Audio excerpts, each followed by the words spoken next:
목동이 어느 목장에서 함께 일을 했습니다. 양들이 뜯어먹을 풀도 많고 또 목장 가운데 맑은 시냇물이 흘러서 부족할 것도 없고 걱정할 것도 없었습니다. 그래서 무료함을 느낀 두 목동은 성벽 쌓기 놀이를 하기로 했습니다. 우리나라로 치면 땅 따먹기 같은 그런 놀이인데요. 그래서 서로 돌을 쌓아서 자신의 성벽을 쌓고 여기는 내 땅이다, 거기는 네 땅이다, 그렇게 외쳤습니다. 그러다가 한 목동이 이 성벽의 담을 넘어서 시냇물을 조금 마시려고 하자 다른 목동이 단호히 거절했습니다. 안 돼, 이 땅은 내 땅이고 이 물은 내 물이야. 야, 무슨 소리야? 지금 우리 놀이하는 거잖아. 그래도 안 돼. 약속은 약속이야. 그렇게 물을 마시지 못해 마음이 상한 목동은 자기 땅으로 가서 물이 나오나 보려고 계속 땅을 파기 시작했습니다. 그런데 보석이 잔뜩 든 상자를 발견한 것입니다. 그걸 보더니 상대편 목동이 말했습니다. 야, 우리 부자 됐다. 뭐? 우리라고? 야, 웃기지 마. 이건 내 땅에서 나왔으니까 내 보석이야. 그렇게 보석을 발견한 기쁨도 잠시, 목이 마른 것은 또 어쩔 수 없어서 그래서 물을 가진 목동에게 말했습니다. 여기 이 진주 목걸이를 너에게 줄 테니 물 한 바가지만 내게 줘. 그러자 이 물을 소유한 목동은 물을 한 바가지 떠와서는 자기가 직접 먹여주겠다고 했습니다. 그 말을 들은 다른 목동은 그럼 내가 이 진주 목걸이를 너에게 걸어줄게 라고 하면서 직접 걸어주다가 힘껏 잡아당겨 목을 졸라 죽였습니다. 죽은 친구를 내려다보던 그 목동은 갑자기 목을 움켜쥐고 비틀거리다가 쓰러져 죽어버렸습니다. 왜냐하면 물을 떠온 친구가 그 물에 독을 탔기 때문입니다. 이때 이 돌벽은 와르르 무너져 버렸습니다.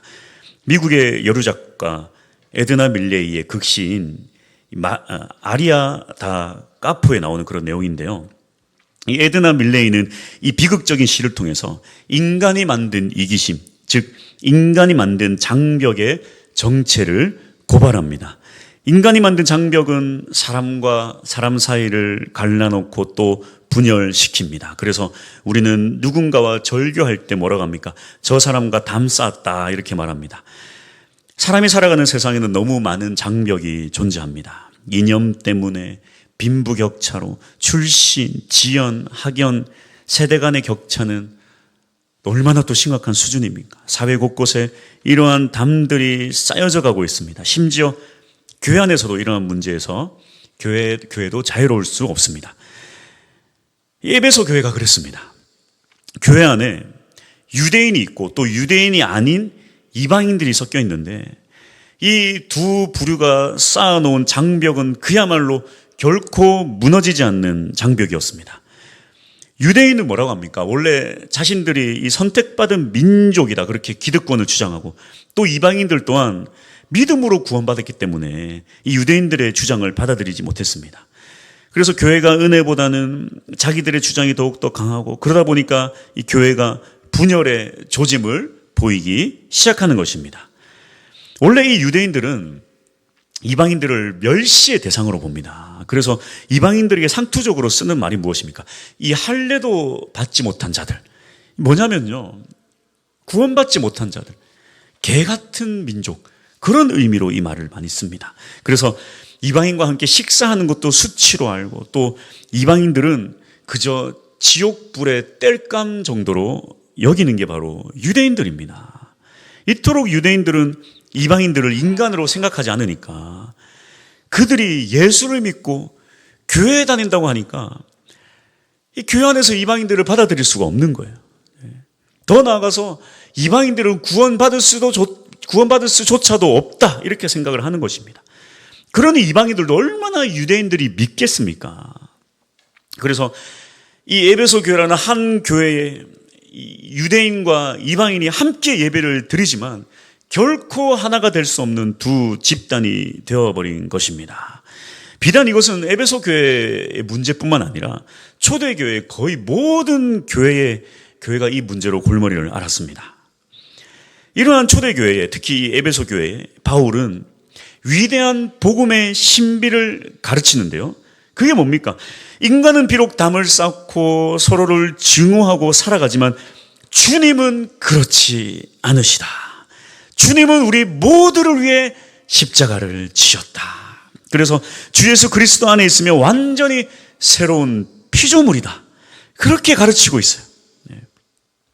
그 피조물은 완전히 새로워졌기 때문에 더 이상 누가 유대인이고 누가 이방인이고 그렇게 나눌 수가 없다. 우리 모두는 하나다. 할렐루야.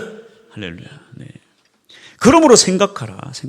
우리가 무엇을 생각해야 될까요? 첫 번째, 그때를 생각해야 되는데 에베소서 2장 12절 말씀 보게 되면 그때 너희는 그리스도 밖에 있었고 이스라엘 나라 밖의 사람이라 약속의 언약들에 대하여는 외인이요 세상에서 소망이 없고 하나님도 없는 자이더니 그때는 어느 때를 말합니까? 이방인들에게 말하고 있습니다.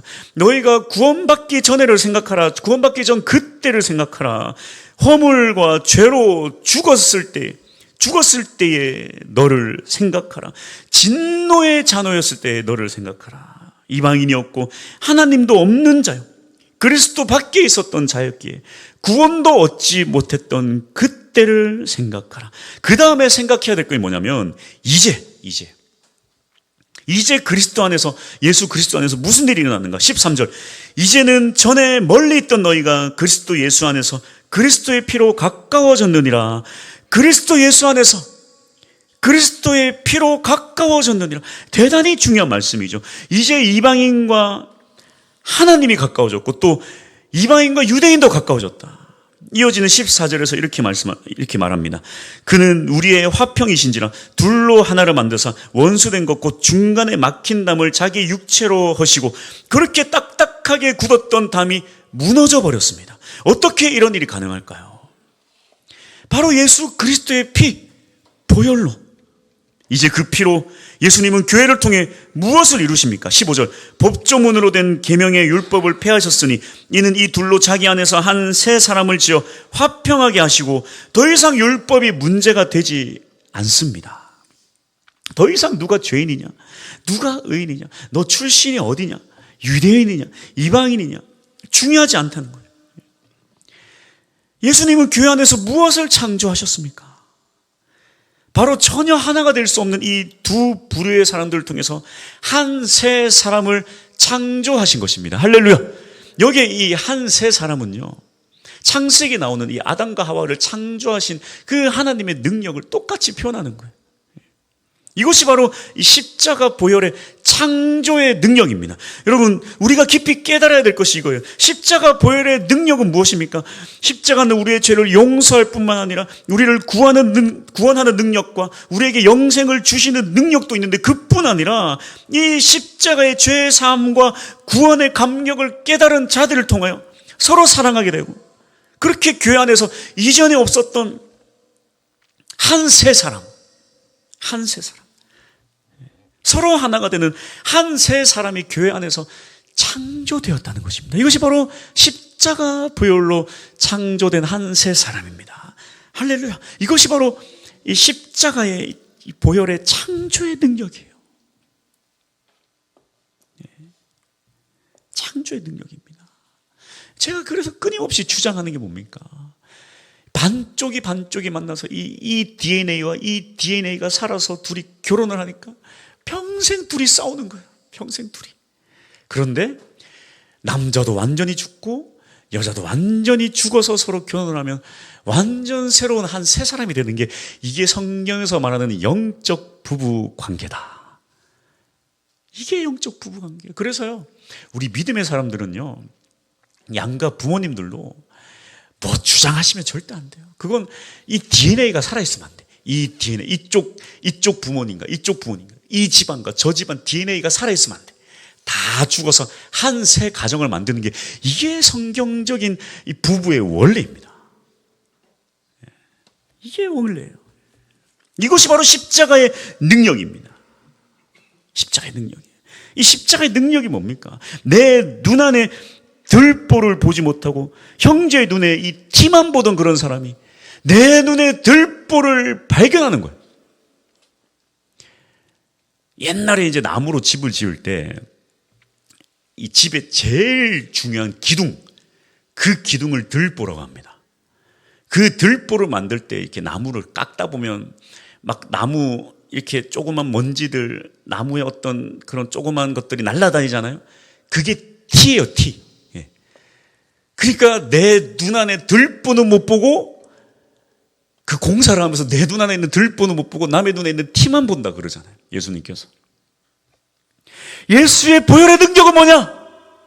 내 눈 안에 있는 들보를 발견하는 거예요. 그런 다른 사람 눈에 있는 티는 하나도 중요하지 않아요. 그걸 빼내요, 그걸.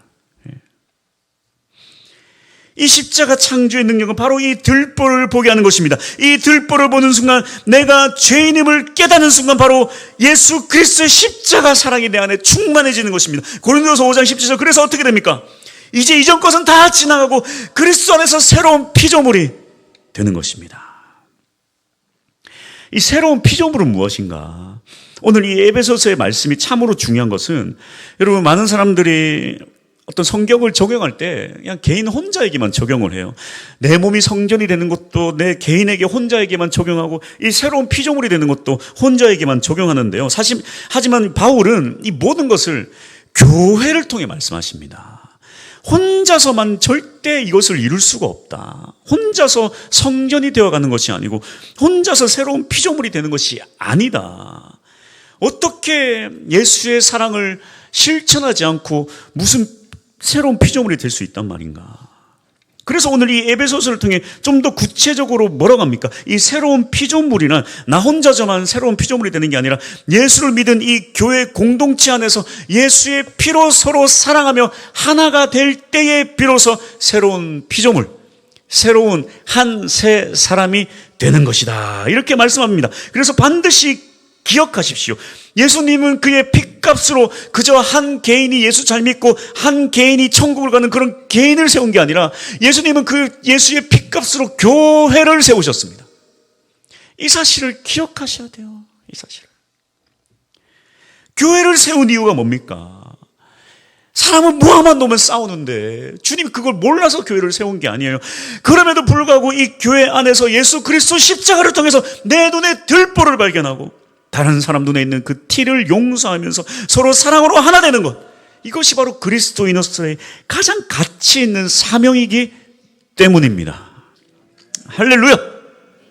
그래서 바울은 예수 그리스도의 십자가 은혜를 누리는 자들을 이렇게 표현합니다. 에베소서 2장 19절. 그러므로 이제부터 너희는 외인도 아니요 나그네도 아니요 오직 성도들과 동일한 시민이요 하나님의 권속이라. 교회 안에 그 누구도 외인이 아니다. 나그네도 아니다. 오직 우리 모두 동일한 하나님 나라 시민이다. 유대인이나 이방인이나 상관없이 너희 모두가 다 하늘나라 백성이고 시민이고 하나님의 권속이다. 가족이다. 식구다. 우리는 예수 안에서 하나가 되어야 됩니다. 그러기 위해 본문은 뭐라고 합니까? 첫 번째, 다 같이 한번 읽어볼게요. 시작. 그때를 생각하라. 아까 잠시 다뤄왔지만 11절 보겠습니다. 그러므로 생각하라. 너희는 그때에 육체로는 이방인이요 손으로 육체에 행한 할례를 받은 무리, 이 유대인들이 이 무리라 칭하는 자들로부터, 이 유대인들로부터 할례를 받지 않은 무리라 칭함을 받은 자들이라. 유대인들로부터 버림받은 자들이라 칭했던 너희가 아니었느냐. 하나 되기 위해서 우리가 반드시 거쳐야 할 것은 뭐냐면 죄인이었던 우리의 옛 모습을 항상 기억해야 된다는 거예요. 이것은 내 죄를 끄집어내라는 것이 아닙니다. 내가 주님 앞에 다 용서받았는데 굳이 그 옛날의 죄들을 다 끄집어내라는 게 아니라 오직 예수 그리스도의 이 십자가 보혈로 내가 용서받았다는 이 은혜를 항상 기억하며 살아가야 된다는 거예요. 우리가 왜 감사를 잊어버립니까? 왜 우리가 주님 앞에 감사를 잊어버려요? 주님의 통치를 의심하고 주님께 드리는 것이 아깝고 교만하게 되고 왜 그렇습니까? 우리가 오직 은혜로 구원받았다는 이 사실을 참 잊어버릴 때가 많아요. 나 같은 죄인이 무엇이라고? 예수 그리스도께서 십자가 지셨다. 나의 공로 하나도 없도다. 이 은혜를 잊어버릴 때가 참 많아요. 하지만 이것만 기억하면요, 우리가 교만할 게 뭐가 있겠습니까? 내가 뭐가 잘나서 예수님, 무슨 내가 남들보다 잘나서 예수님이 나를 구원해 주셨습니까? 아무것도 없지만 그저 은혜고 그저 감사입니다. 주님께 드리는 것이 하나도 아깝지 않아요. 더 나아가 나 같은 죄인을 용서해 주셨는데 뭐 남의 문제, 남의 잘못 하나도 문제가 되지 않아요. 그래서 예수 그리스도 십자가가 내 안에 살아있어야 진짜 사랑하게 되고 진짜 하나가 될 수 있습니다. 잊지 마십시오. 나의 공로 하나도 없도다. 할렐루야. 이 십자가가 내 안에 가득 채워지고 충만하게 되기를 축복합니다. 둘째로 다 같이 읽겠습니다. 시작. 하나됨은 하나님의 뜻이다. 하나님의 뜻이에요. 하나가 되는 것은. 도저히 하나가 될 수 없는 이방인과 유대인이 하나가 되는 것이 하나님의 뜻인 것처럼 우리 모두가 하나가 되는 것은 하나님의 뜻입니다. 하나님의 뜻이에요. 예수 그리스도가 십자가 지신 이유가 바로 이것입니다. 우리가 그리스도인이라면 우리도 우리의 사명이 이것이 되어야 돼요. 그래서 뭐 이 사람은 이게 문제고 저 사람은 저게 문제고 이것도 문제고 저것도 문제고 이 모든 문제들이 문제가 아니라 그 모든 문제를 십자가로 덮지 못하는, 십자가 사랑으로 덮지 못하는 나의 완악함이 문제예요. 우리의 완악함이 문제입니다. 여기 주님께서 정말 숨기고 싶은 우리의 죄악을 다 까발려 버리면요, 여러분 여기 고개 들고 주님 고개 들고 나는 잘못 없다고 말할 수 있는 사람 한 명도 없어요. 주님 그거 다 잊어버리셨대요. 대신에 주님 우리에게 원하는 게 뭐냐? 네가 10,000달란트 그 탕감 받았느냐? 너 나가서 200데나리온 탕감해 줘라. 이게 성경적 원리입니다. 여러분 세상적인 원리는 어떻습니까? 10,000달란트라 하면 한 요즘 시세로 치면 한 40조 정도 되면 40조. 한 도시의 1년 예산. 네가 그 40조 탕감 받았어도 세상 원리는 네가 빌려준 200데나리온 한 2천만 원 정도 되거든요. 네가 빌려준 2천만 원은 받아야 되는 게 세상의 원리예요. 성경적 원리는 뭔지 아십니까? 네가 40조 정도의 그 놀라운 빚을 탕감 받았느냐? 그렇다면 너 2천만 원, 내가 큰 돈이지만 내가 해결할 수 있는 그 정도는 네가 용서해 주고 살아야 된다. 이게 성경적 원리예요. 그래서 네가 그 사람을 용서하지 못하면 나도 너를 용서치 않겠다. 성경적 원리. 우리가 예수 그리스도의 이 10,000달란트를 탕감한 이 놀라운 십자가 은혜를 기억만 한다면 우리는 그 사랑을 실천할 수 있습니다. 미국 캘리포니아 레드우드 국립공원은 하늘을 찌를 듯한 일명 이 미국 삼나무로 불리는 레드우드로 유명합니다. 이 레드우드는 보통 높이가 100m 정도에 달하고 뭐 10사람이 손을 뻗어도 나무를 둘러싸지 못할 만큼 커다란 나무로 아주 울창한데요. 미국이 뭐 토네이도 한번 불면 얼마나 바람이 강합니까? 그런데 이 나무가 그렇게 쓰러지지 않고 버티고 있는 거 보면 참 놀라운데, 왜냐하면 거기 이 바닥들이 다 밑에가 안반이라서 흙이 해봤자 2m, 3m 정도밖에 깊이가 안 돼요. 근데도 그 큰 나무가 100m 되는 나무가 쓰러지지 않고 버티는 게 이 놀라워서 한번 이 나무 뿌리를 한번 이렇게 연구를 해봤더니 이 나무의 뿌리가 양옆으로 쫙 뻗어서 서로가 서로를 아주 막 엉키고 감싸져서 꽉 붙들고 있다는 거예요. 그래서 그 큰 나무가 이 100m가 되는 나무가 2, 3m밖에 안 되는 그 얕은 흙에서 서로 버티고 무너지지 않고 넘어지지 않고 세워져 있다는 것입니다. 오늘 이 교회가 모두가 하나가 되어서 주님 붙잡고 주님 의지하며 달려간다면 이 교회가 세상을 변화시킬 수 있는 것입니다. 할렐루야. 이제 우리는 생각을 해야 합니다. 교회를 생각해 봅니다. 이 시대의 교회는 어떠한 상황 속에 있습니까? 제가 이 교회를 묵상을 하다가 좀 생각난 게 있었어요. 생각이 났던 게 있었는데, 옛날에 이렇게 고아 아이들 사역을 할 때 그 아이들이 항상 원통하고 분에 가득 차 있잖아요. 예. 설교를 하는데 참 21살 때 설교를 하는데 하나님 아버지가 너희를 사랑한다 그랬더니 한 아이가 벌떡 일어나가지고 아버지 죽여버린다. 아버지 죽여버린다.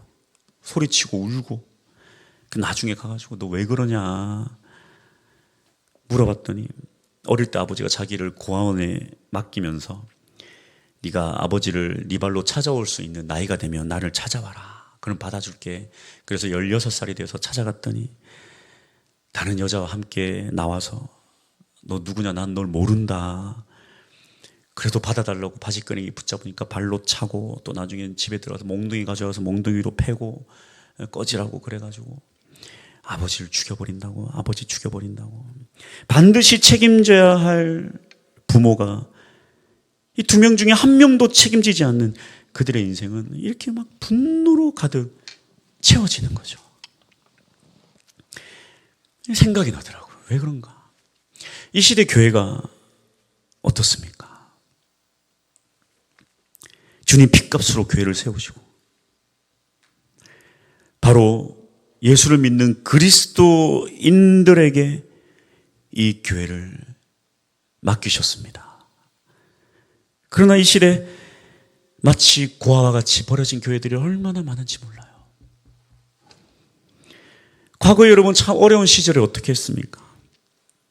나는 굶주려도 교회는 굶주리면 안 된다 그래서 성도를 위해 희생하고 사랑하고 그래서 그렇게 어렵게 돈을 벌면서 꾸깃꾸깃 돈을 모아서 그거 다 다림질해서 나는 굶주려도 주님께 예물은 드려야 된다고 그렇게 예물 드리고 그렇게 살았어요. 하나님 얼마나 귀하게 보셨을까요? 그런데 이제 그 누구도 굶주리지 않는 부자 나라가 되었는데 이제는 교회들이 굶주려 죽어나가요. 이게 이 시대의 현실입니다. 교회를 위해 희생하지도 않고 자신을 던지지도 않는 그런 시대가 되었습니다. 예수의 핏값으로 세운 교회가 이제는 그리스도인의 외면으로 문을 닫고 또 다른 용도로 팔려나가고 이단들의 장소로 변해가고 있어요. 누구 하나 책임지지 않습니다. 여러분 이 시대 가장 두려운 것이 뭔지 아세요? 저는 가장 두려운 게 뭐냐면 저는 북한 빨갱이도 아니에요. 핵폭탄도 아니에요.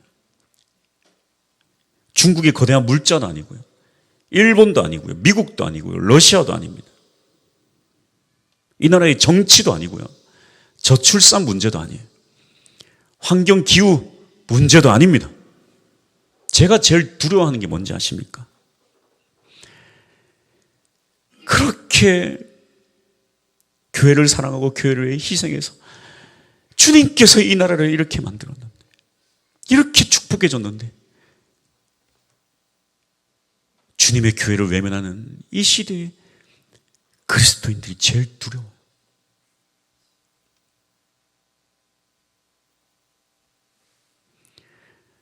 여러분 한 마리의 참새도 주님이 허락치 않으면 땅에 떨어지지 않아요.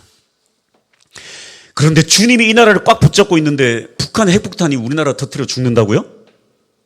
두려워하지 마세요. 하나님이 우리나라 붙잡고 있으면요 세계 초강대국 미국이 우리나라를 건드려도 우리나라 무너지지 않습니다. 우리나라가 무슨 정치인들 때문에 세워진 나라입니까? 그리스도인들의 기도를 통해 세워진 나라가 우리나라예요. 주님이 우리나라 붙잡으면 우리나라 무너지지 않아요. 그런데 그리스도인들이 그 주님의 은혜 감사를 깨닫지 못하면 저는 그 하나님의 진노가 제일 무서워요. 하나님이 너네 알아서 하라고 다 손 넣는 순간 저는 그게 제일 두렵다는 것입니다. 그게 제일 두려워요.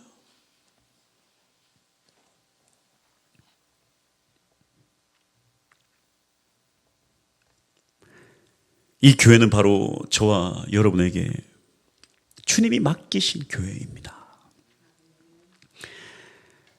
얼마나 참 가슴 아파요. 이 시대에 교회에 아이들이 어디 있습니까? 아이들 뛰어놀아요, 교회에서? 근데 막 우리 교회에서 아이들이 뛰어노는 거 보면 저는 너무 감사해요. 다 교회 아이들 웃음소리가 없잖아요. 근데 아이들이 이렇게 뛰어노니까 얼마나 감사한지 몰라요. 그런데 금요일에는 아이들이 저 넓은 데서 안 놀고 이 앞에서 막 좁은 데서 놀아. 그래서 누가 물어봤대요. 왜 여기서 놀아? 그랬더니 저 옆에서 놀면은 저 옆에 아저씨가 그렇게 눈치를 줘가지고 못 놀겠대요. 막 가슴 아프잖아요. 여러분 집에 여러분의 아이들이 그렇게 동네 주민들 눈치 보고 살면은 여러분 기분 좋겠어요? 예? 내 집이면 그러겠냐고, 내 집이면.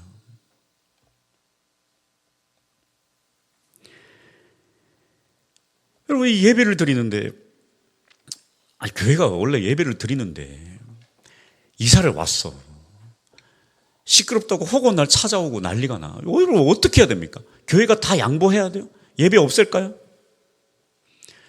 아니 산속에 살기 좋은 데서 살겠다고 집을 짓고 사는데 바로 옆에 절이 있네. 목탁 두드린다고 난리치고 그럴 거예요? 아니 본인이 뭐 한다고 절 옆에 집을 지었냐고. 거기 원래부터 목탁 두드렸는데. 그렇잖아요. 우리가 양보할 게 있고 사수해야 될 게 있다는 거예요. 저는 그렇습니다. 예배는요, 포기할 수 있는 문제가 아니에요. 기도하는 건 포기할 수 있는 문제가 아니라고요. 교회가 세워졌어요. 나라에서 허가한 종교시설입니다. 근데 우리가 뭐가 잘못됐고 뭐가 죄송한 겁니까? 예배는 드려야 되는 거예요. 근데 허구한 날 쫓아와. 여러분 집이라도 참고 살겠어요? 무조건 잘못했다고 살아요? 이게 그냥 뭐 그냥 간단한 문제입니까? 부탁입니다. 우리 중직자분들은 이제 새벽에 나오고 금요철에 나오셔서 기도하세요. 이거 기도로 풀어야지 이거 뭘로 풀 거예요? 기도하셔야 돼요. 교회가 예배도 안 드리고 아이들도 없으면 이런 걱정 안 해도 돼요. 어떻게 할 거예요? 아이들은 더 많이 넘치고 더 우리가 이제 이번 주 금요일에 청년들 와가지고 막 예배 드린다는데 그럼 제가 눈치 줄까요? 청년들 여기서 조용히 예배 드리라고. 저는 싸울 수밖에 없어요.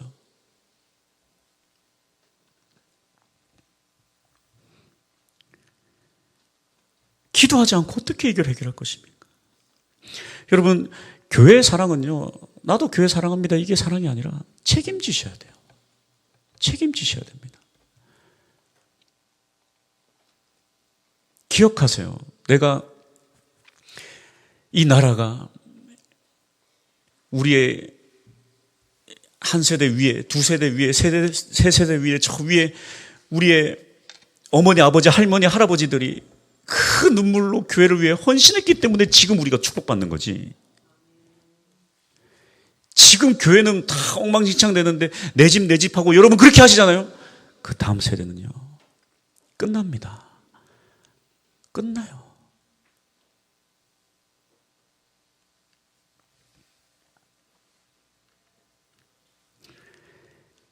우리가 여기서 기도로 승부를 봐야 돼요. 대안을 드립니다. 첫 번째, 다 같이 한번 읽어봅시다. 시작. 더욱 하나가 되자. 한 마음이 됩시다. 한 마음이 됩시다. 봄에 교향곡 하니까 뭐가 대단히 있어 보이죠? 어렵죠. 교향곡 심포니 함께 연주를 해서 하나의 소리가 나온단 말이에요. 목장이 하나가 되어서 하나의 소리를 내자. 그러니까 한 마음이 되자. 그게 이제 봄의 교향곡이에요. 그래서 온 목장이 하나가 되기를 소망합니다. 교회가 하나가 되고 또 목장이 하나가 되고 하나 되는 것이 무엇보다 중요합니다. 우리가 하나가 될 때 교회가 든든히 세워져 가는 것입니다. 여러분 사실 교회가 어려움이 있고 참 문제가 있는 것은 주님께서 우리 보고 더 기도하고 또 더 하나가 되라는 사인이에요. 그렇게 해서 우리가 한 마음이 되어서 달려나가야 돼요. 더 하나가 돼야 되고 더 교회를 사랑하고 교회가 하나가 된다면 하나님께서 이 교회를 통해 일을 하시는 거예요. 제가 항상 얘기하잖아요. 하나님은 온 세상 보석은 다 하나님 거라고. 부자 중에 부자시라고. 근데 우리가 하나가 되지 않고 하나님의 뜻을 알지 못하니까 우리에게 그걸 지어주지 못하는 거예요. 하나님이 일하시면요, 못할 게 없으시단 말이에요. 중요한 것은 우리가 하나가 되어서 주님 붙잡고 달려나가는 것입니다. 그래서 이렇게 목장 모임할 때도 순장님이 이렇게 하자 그러면 나는 다른 생각이 있고 나는 못하고, 그런 말씀하지 마시고 힘써 달려가 주십시오. 하나가 되어 주십시오. 온 교회가 하나가 되어서 달려나갑시다. 할렐루야. 두 번째, 다 같이 한번 읽겠습니다. 시작. 복음을 위해 전진하자. 주님 이곳에 교회를 세우신 이유는 이 교회를 통하여 죽어가는 영혼들, 그들에게 복음을 전하라고 하신 그 목적으로 이곳에 교회를 세우셨습니다. 그래서 여러분, 힘써 복음 전합시다. 여러분 잘 보십시오. 우리가 복음을 전하는 건, 한 영혼을 전도하는 것은 그 영혼을 살리는 길이지만 사실은 그 영혼 살리는 것보다 더 중요한 것은 그렇게 해야 내가 사는 거예요. 여러분, 인생의 원리가 있지 않습니까? 나만 살려고 하면 나도 죽고 남들도 죽잖아요. 부자들이 그런 얘기 안 합니까? 돈을 벌려면 돈을 쫓아가지 마라. 돈을 잡으려고 하면 돈도 잃고 나도 잃는다. 근데 이게 성경적 원리도 그렇습니다. 여러분 보십시오. 가룟 유다가 혼자 살려고 혼자 다 해먹으려고 하다가 예수도 잃고 돈도 잃고 자기 생명도 잃어버렸습니다. 그래서 이런 원리가 있어요. 내가 나를 위해 살면 나도 잃고 내가 원하던 것도 다 잃지만 내가 주를 위해 살면 주님의 나라도 세워지는 건 물론이거니와 나도 살아날 줄 믿습니다.